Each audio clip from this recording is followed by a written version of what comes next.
Radhe Radhe Govinda Govinda Radhe Radhe Radhe Govinda Govinda Radhe.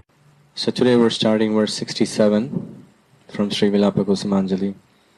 O Kanjanakshi, girl with eyes as restless as wagtail birds, when will I feel a great festival of joy in my heart when I see you being fondled by the Queen of Vraja, who embraces you, kisses your head, and lovingly stares at you as if you are her newly married daughter-in-law. O Kanjanakshi, girl with eyes as restless as wagtail birds, when will I feel a great festival of joy in my heart when I see you being fondled by the Queen of Vraja, who embraces you, kisses your head, and lovingly stares at you as if you are her newly married daughter-in-law. Notes: Sri Raghunath submits to Swamini's lotus feet how severely his heart suffers for want of her. His desire to see her is also just for her pleasure, only to serve her, not for his own happiness. There is no deceitfulness in a pure, loving heart, and this love is most pure in Vraja. When the sadhaka follows in the footsteps of Mohan's devotees in Vraja, the rays of the moon of Raga Bhakti will be reflected in his crystal clear heart. Then love will be free from deceit. Outside of Vraja, all forms of love of God are more or less mixed with feelings of awe and reverence. Even in the appendix of Vraja Leela, the Navadvip Leela, Ramananda Rai was, for instance, Visakha Shaki in Vraja, so he should have had pure fraternal love for Sriman Mahaprabhu. But when he met the Lord on the bank of the Godavari river and their mutual love arose, Ram Rai could not take the Lord to his own home. The Vedic Brahmanas invited the Lord, and Rai respectfully told him, "Where are you, Lord Narayan himself, and where am I, a royal servant and a lowly Sudra?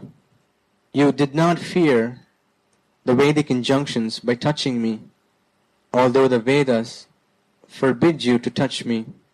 Both in form and in nature, you show all the symptoms of God. Such transcendental attributes are not possible in a mere living entity. But Mohan's friends in Vraja eat his food and climb on his shoulder. Therefore, there is no other place but Vraja which is free from any whiff of awe and reverence. Without allegiance to the people of Vraja, there will inevitably come some Aisvaryagyan, feeling of lordliness about Mohan. Mohan is the Supreme Personality of Godhead, the complete non-dual truth, and Sri Radha is the Supreme Goddess, the complete Mahabhav. This is the Tattva side of it, but what we know is the Rasa side. He is Sri Radha's Pranabandhu, Sri Rupa Goswami humbly stayed in Haridas Thakur's cottage at Puri, afraid to approach Mahaprabhu directly. But in Vraja, as Rupa Manjari, he prays, O Empress of Vrindavana, O Sri Radhike, please make Kesi Rupu pitifully pray to me for your audience. Yeah. O Empress of Vrindavana, O Sri Radhike, please make Kesi Rupu Mohan pitifully pray to me for your audience. The sweet mood towards Mohan, totally free from awe, is nowhere else to be found but in the shelter of Sri Radha's lotus feet. Srila Rupa Goswami shows that even in Vraja there is more awe and reverence felt by Chandravali than by Sri Radhika. Chandravali takes her left arm from Mohan's shoulder while they are dancing in the Rasa festival and embraces him with her right arm instead. Carefully and crookedly she moves both her feet, being afraid that she will hit Mohan's feet while they dance together. Seeing this, all the other young girls laugh. How freely and sweetly our Swamini dances, how freely and independently she lifts her feet upon Mohan's chest. Sri Rupa says, I am a maidservant of that Radha. That is why Mohan is simply wandering behind me. In Kasi, Benares, Srimad Mahaprabhu and Sanatan Goswami embraced each other to the astonishment of Chandrasekhara. Sri Gauranga had just returned from Vrindavan and was in the ecstasy of Virahini Radha, and Srila Sanatan Goswami was absorbed in his Siddha Swarup of Lavanga Manjari. Both were absorbed in their previous moods of Mohan's Vraja Leela, but as soon as they returned to external consciousness, the mood of awe and reverence returned. Sanatan Goswami then said, O my Lord, don't touch me. And the Lord replied, I am touching you to purify myself. On the strength of your devotion, you can purify the whole universe. The service of Sri Radha is Sriman Mahaprabhu's gift and was taught by himself and by the Acharyas who surrendered to his lotus feet. When one Siddha Swarupa awakens, feelings of separation from Sri Radha will become very strong. I want to see you today. At this moment, I won't waste any more time. I'm alone, without any company. With whom else but you should I stay? That is the mood of someone who was touched by Sri Radharani's mood. Mahaprabhu weeps, because of my agitation, the day will not pass. A second appears to be like an age to me, and my eyes are like monsoon clouds that shower tears. Out of separation from Mohan, the three worlds seem to be empty. I am burning in a slow fire, and my life will not leave me. Sridasa Goswami is in that state. I feel so much pain in my heart. Please stop my misery. Show yourself to me today. How deeply he is absorbed in his Siddha Swarup. Now He is not Raghunath, he is Tulasi Manjari, and falls on the bank of Shri Radha Kund, anxiously lamenting, "O beautiful lake, how many pastimes is my Ishwari playing on your banks with her most dearly beloved Pritham. How dear you are to Radha Mohan. I don't want anything else. Please show me my Ishwari's lotus feet just once." Some of this love and separation for Swamini will also awaken in the heart of the aspirant who follows in the footsteps of such an Acharya as Srila Raghunath Das Goswami. Sri Raghunath now sees another transcendental picture before his eyes. He can relish the sweet sight of how Mother Yashoda sweetly fondles Swamini. After eating, Swamini takes a little rest.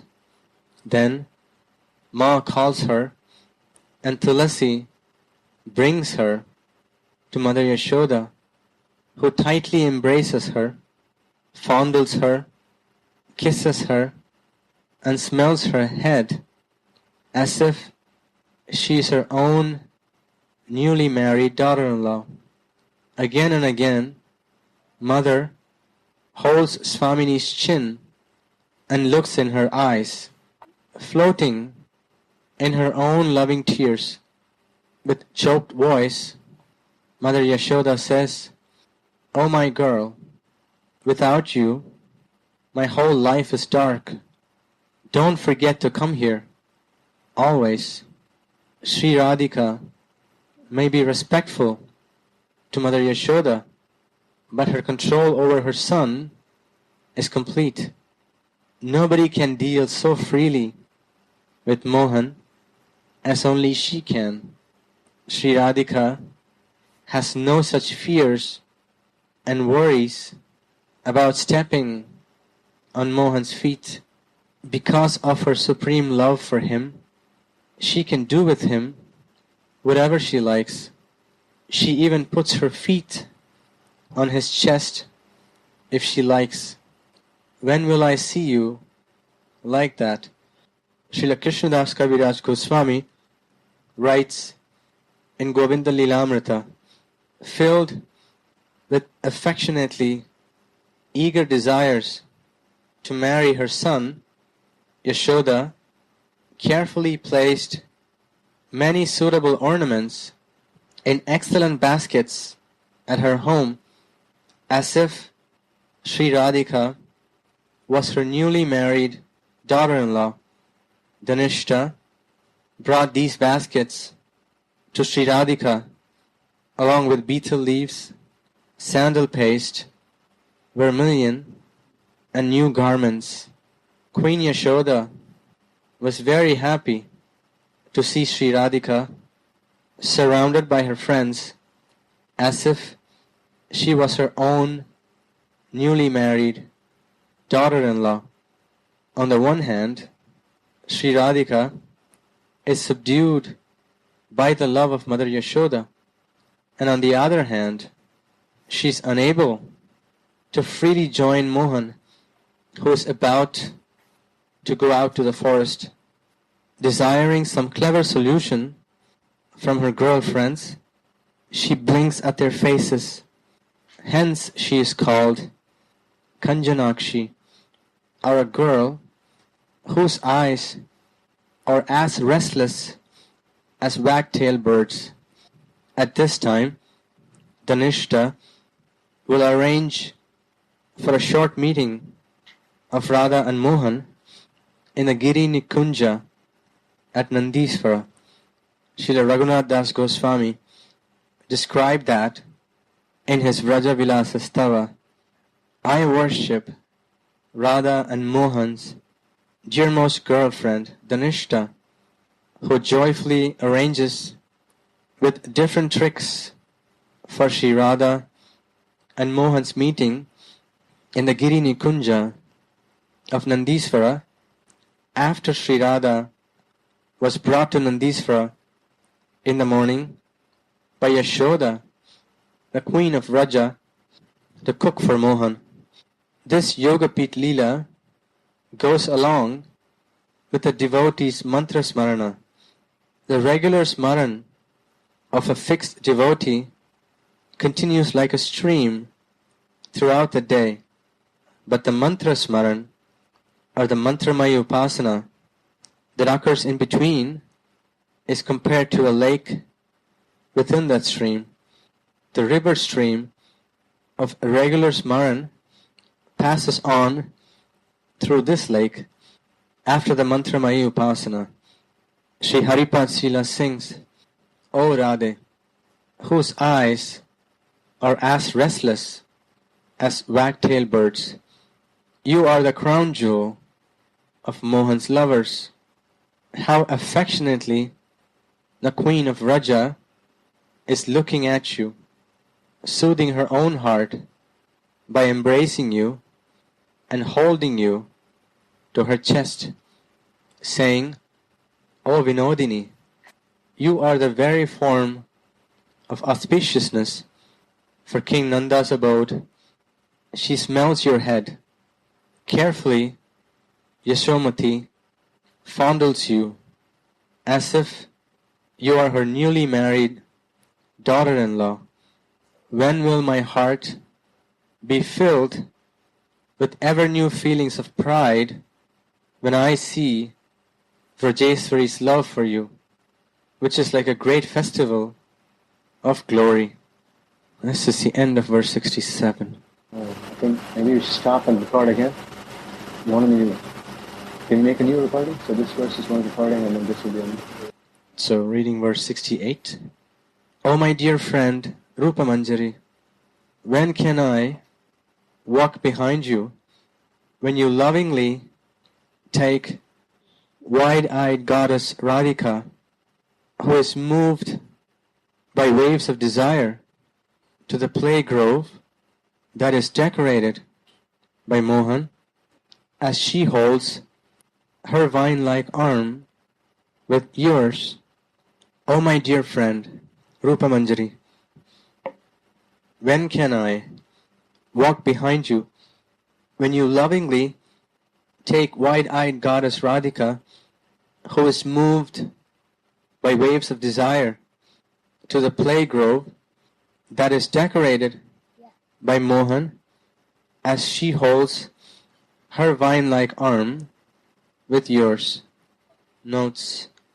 Srila Raghunath Das Goswami now arrives at the description of Sri Sri Radha Mohan's midday pastimes. Sri Raghunath's state of divine madness simply increases because of the intense pain of love and separation he feels. His Svarupavesh is his only support. In it, he can relish Swamini's form, qualities, and pastimes. Because of his divine madness of love, he is unable to find words to express his experiences. Whatever he could bring under words, he has revealed in this Vilapa Kusumanjali. Srimati Radhika will surely come to console he who is weeping over her and for whom she is everything, and take him to her lotus feet. Who can be as merciful as she is?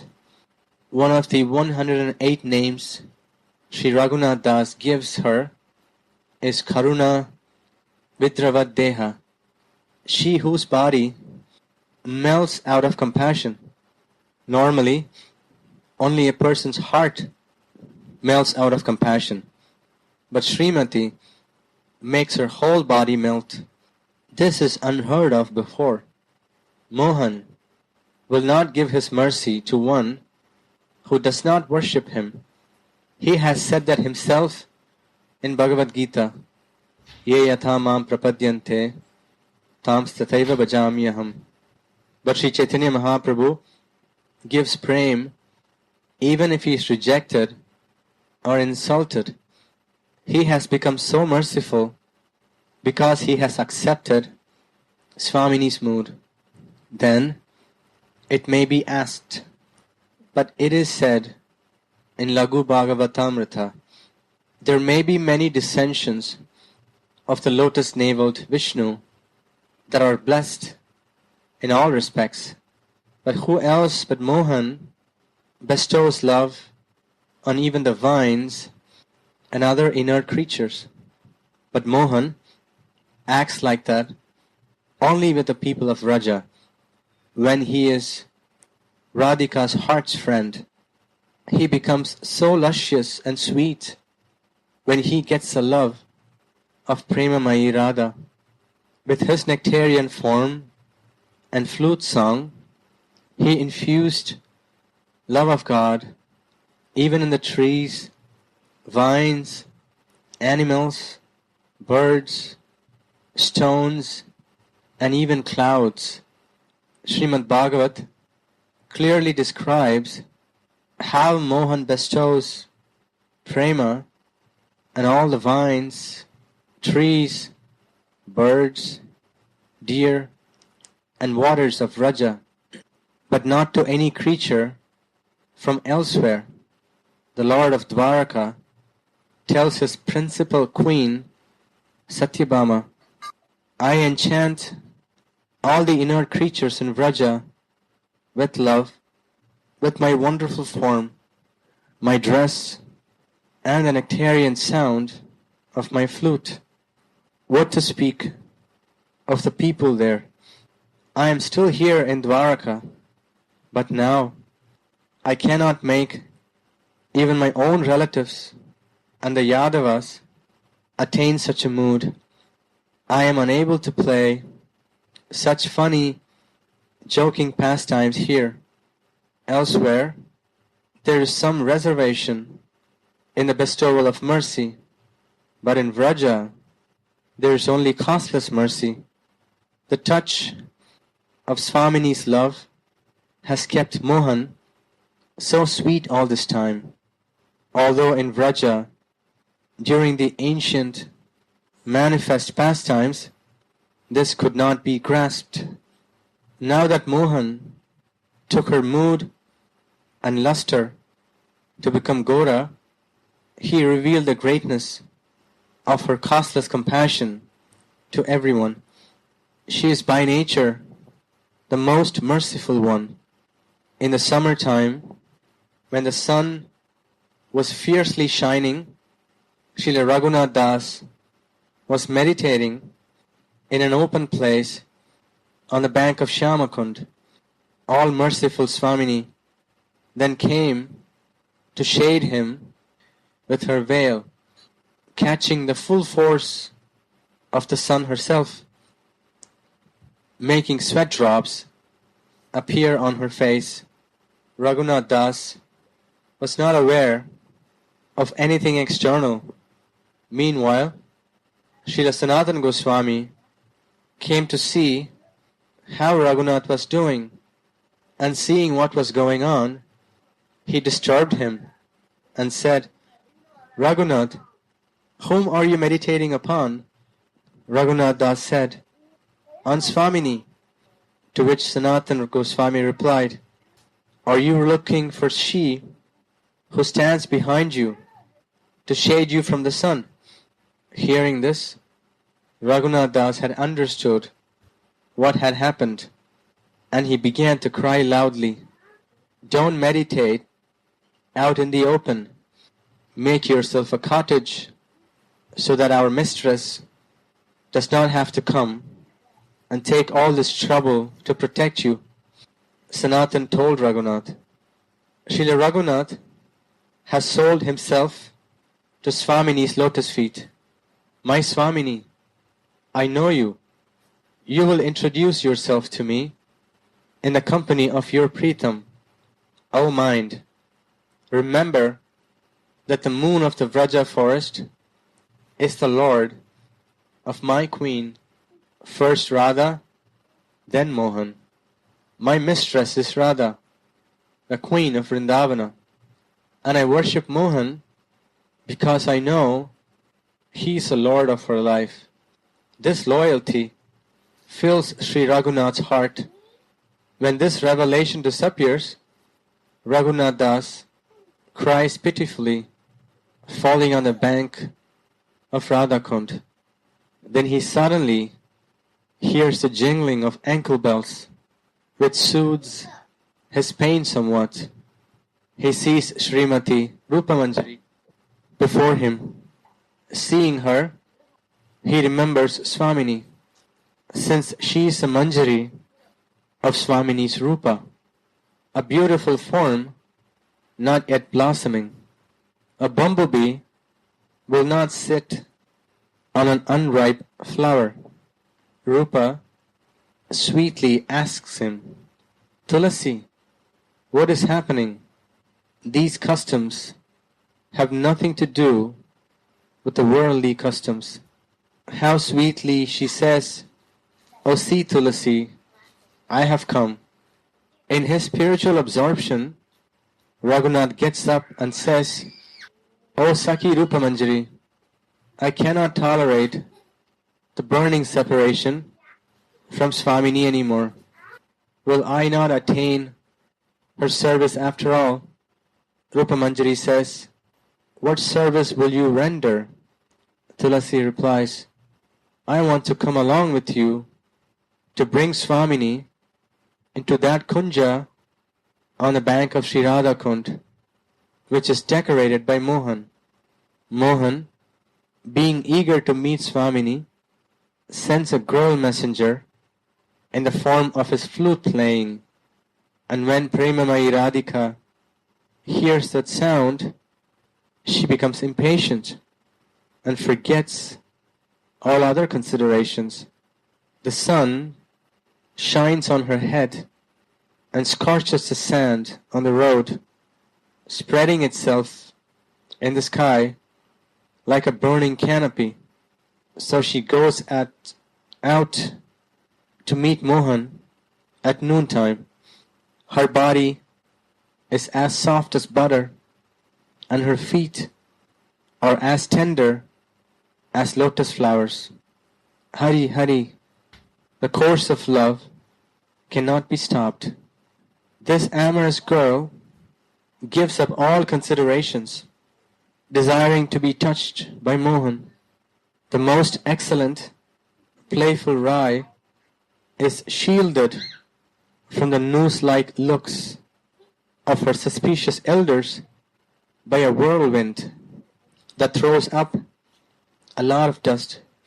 In this way she went, forgetting all about her home and her husband. O passionate Rai, you have conquered over all obstacles. After mastering all of Cupid's mantras, may Mohan now teach you the tantras of rasa. Rangamayi Swamini floats on the waves of Kama, holding your arm, while I walk anxiously behind her, watching her stumbling gait, afraid that she will trip or fall out of eagerness to meet Mohan, and ready to hold her then. When Swamini sees a blackish tamal tree on the way, she mistakes it for Mohan, and when she sees a golden vine entwining this tree, she mistakes it for a rival gopi embracing him. You will help her out of her illusion, while I will help Swamini meet with Mohan in a kunja house which he adorns with his own bodily luster. The words Kama Tarangarangam apply here to the billowing waves of Madana Rasa, the pinnacle of love of God, and not to material lust. The Tantras say the pure love of gopis is known as lust only because the external activity appears to be the same. Nevertheless, there is complete absence here of desire for personal sense enjoyment. That is a deep, paradoxical secret. In this world, it is also noticeable that some activities appear the same externally but have different targets. For instance, two persons may be picking flowers in a garden. One of them is doing it to gratify his own nose, and the other is doing it to worship the Lord. The first person binds himself to this illusory world by striving for sense gratification, while the other awakens his dormant love of God by working within the realm of the Lord's innate energy named Bhagavat Bhakti. It is well known that the Lord is not captured by mere lust, which is not attended with pure love for Him. Seeing that the Lord is controlled to the utmost by the Gopika's lust, it can be easily understood that this lust is the pinnacle of deep love. Therefore, Sri Jiva Goswami writes in Bhakti Sandarbha, this conjugal love is called kama or lust because it resembles lust, but the mundane Cupid called smara is different from this, for many differences can be seen between the two. Usually, the word kama is used to indicate desire or lust, and priti or prema, the attitude of wanting to please the Lord.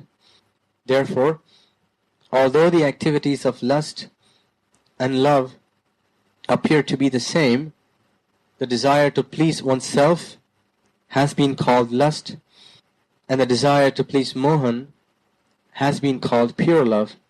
From this, it is easily understood that the lust of the gopis, who are free from desires for personal sense pleasures, is the pinnacle of pure love. Swamini goes on Abhisar, holding Rupa Manjari's hand. Waves of lust are manifest in each of her limbs. Her passionate love for Mohan is like a wave which is manifest through the gestures of her eyes, her gait, and her words. It is a strong desire to meet him, but it is all for Mohan's pleasure. Anxiously, she asks Rupa Manjari, Rupa, how long will it take before I can see him again? Tell me, how far is it still? Aha! How eagerly he must be sitting there, waiting for me. There is a delight in separation, although it brings suffering. Such delight cannot be found in this world. Unless feelings of separation awaken, there can be no awakening of a strong desire to attain the beloved. Therefore, the first target of the aspirant must be love and separation. Unless there is eagerness born from a feeling of want, one cannot become qualified to experience anything. The devotee should not forget this when becoming absorbed in the bliss of meditation. A person like me feels no spiritual want at all. I am having fun, my belly is full, everything is okay. The aspirant will feel ashamed when he realizes the difference between his careless Radhe